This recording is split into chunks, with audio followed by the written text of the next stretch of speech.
જે ટાઈમે સર્વે થયું તે ટાઈમે મને એક અધિકારીએ કીધેલું કે આ સર્વે થયું. લોકોને મેં ચેતવેલા. પેલી મીટિંગ હતી ને આપણે લોકસભાની, મેં કહ્યું પણ ધ્યાનમાં નહીં લીધું. પણ બીજું એક એટલા માટે હું તમને કહેવા માંગુ છું કે 1237 એકરથી સરકાર થઈ ગઈ છે. સરકાર ઇન્ડસ્ટ્રી નાખવાની છે, પોલ્યુશન અહીં કરશે અને પ્રોડક્શન વિદેશમાં જશે. અને આપણા વાળાને કઈ તકલીફ છે? રાજસ્થાનના કચ્છમાં. તૈયારી રાખજો, નહીં બદલાવ. કારણ કે એટલા માટે મેં કહું છું કે જ્યારે મોદીનો પ્રોગ્રામ ડેડિયાપાડા હતો, નેત્રંગમાં ચેતરભાઈનો હતો, 3 બસો આપણા નસવાડીની રસિકભાઈ, મને સાંભળીને મને ખરેખર મને દુઃખ થયું હતું.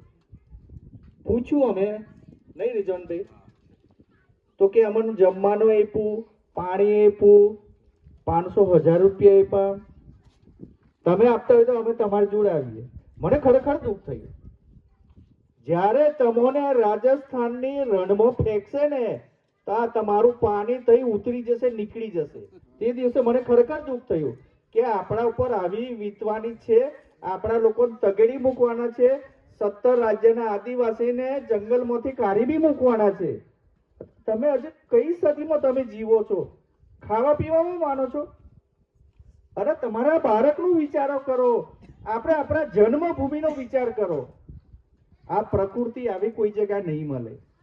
શુદ્ધ આબોહવા, ઓક્સિજન શુદ્ધ મળે આપણને. સિટીમાં બધું કાર્બન ડાયોક્સાઇડ વાળું. અમને બી એવું થતું કે ગામ્યનું જીવન સારામાં સારું કહેવાય.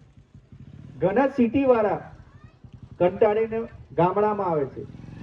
એટલે આ જન્મભૂમિ છોડીને આપણે જવું પડશે. સાચવો, હજુ સમય છે, સમય નીકળી જશે. સમયને સાચવી લો, બાકી તમને કોઈ સાચવે નહીં પછી. એટલે હજુ બી મારી વિનંતી છે કે ભાજપ અને કોંગ્રેસના પ્રલોભનથી દૂર રહેજો.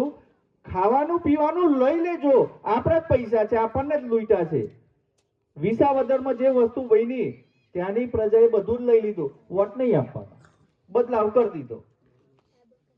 આપણો ઉમેદવાર ગરીબ હશે કારણ કે 2 નંબરના ધંધા કર્યા નથી. આપણે શૂન્યમાંથી આગળ આવીએ છીએ અને આવવું પડશે.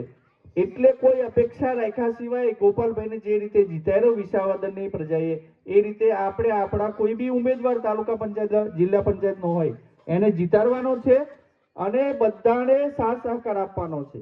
કારણ કે પેલા એજન્ટો આવી જશે પાછા. ભાજપના એજન્ટો આવી જ જવાના છે. ઘરે ઘરે ફરશે, લો બચ્ચા પેલા કોટરિયા ઊંધા પાર દેશે. એવું જ કે 2 દિવસ ઊંધા પારવાના પછી આપણે, એટલે આ ધંધો કરવાના છે. એટલે આપણે ચેતવાની જરૂર છે. અત્યારે આટલી મોટી સંખ્યામાં આ બધા જે પધાર આપનો ખૂબ ખૂબ આભાર. આપણે સ્માર્ટ મીટર લાગે છે કોઈને ઘરે? સ્માર્ટ મીટર કોઈને લગાવવા નહીં દેવાના. બરાબર.